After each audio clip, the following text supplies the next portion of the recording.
How you guys all doing? What's going on, Rolly? Another Rolly Romero fight. Yeah, I'm happy to be back. You mentioned that you what's the first meal you're craving right now? Cheeseburger. Like a really big, greasy cheeseburger. That's what I want right now. Rolly, Kevin Garcia with Fight Hype. Rolly, 140 pounds has changed so much just over the last year. You got Puello up there. Obviously, Rayo's there now. So you got this fight. If you had it your way, 140, which way would you be going? What's your preference? I don't really care about any of that stuff right now. What do you care about? Knocking out Manuel Jaimes. There you go. What round you thinking, Rolly? I'm gonna let y'all take the prediction on that one. We've seen you so much on this stage and on this level, Rolly. Your opponent we have never seen.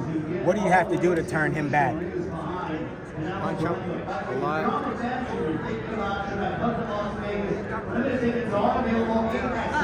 I mean, there could be a better question than that. Here's another Cuban fighter right there. So you're throwing that overhead left hook in the ring. Is that the punch that Daniel should be looking out for? I think you should look out for every single one of them. I'm a puncher. I've knocked out every single punch.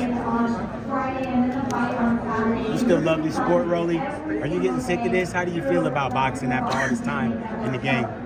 I actually just recently fell back in love with it.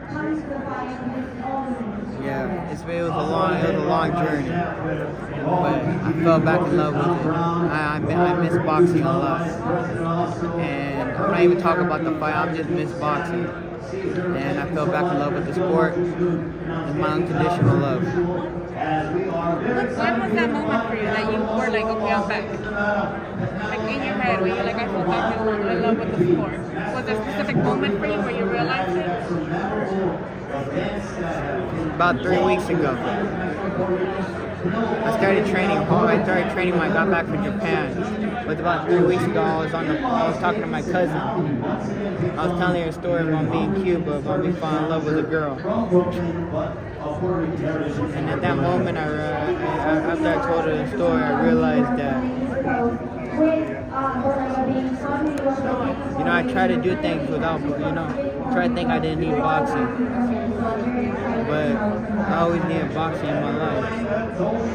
And that was my unconditional love. And boxing, because of that, before boxing, I had nothing.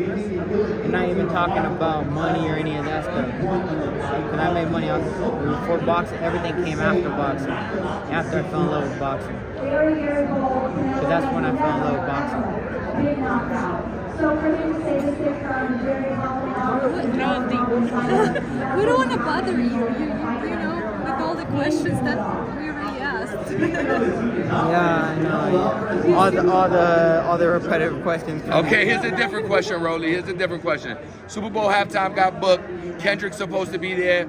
There's a lot of talk about it being in New Orleans and Lil Wayne being the act that should be on stage.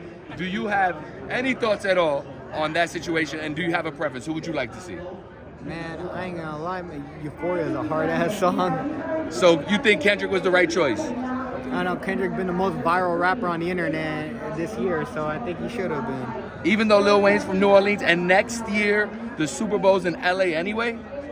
I'm gonna tell you like this, Kendrick's been the most viral rapper this year. Is Jay-Z hating? I didn't even know he was hating. They saying that he's not letting Lil Wayne perform. That's the rumors online, at least, that he's blocking that performance. Yeah, I'm not sure. I don't know too much about the music business. There you go. Most words we got from you today. Thank you, Rolly. The last time that we got a chance to see you, we talked before the Canelo Alvarez and Jaimes Munguia fight. You were so happy. You were so excited. Now here you are fighting under Canelo Alvarez. How did that feel? It feels great. I'm just happy to be back in the ring. Thank you, Rolly. Appreciate your time, Rolly. Good luck. All right, stay safe, you guys.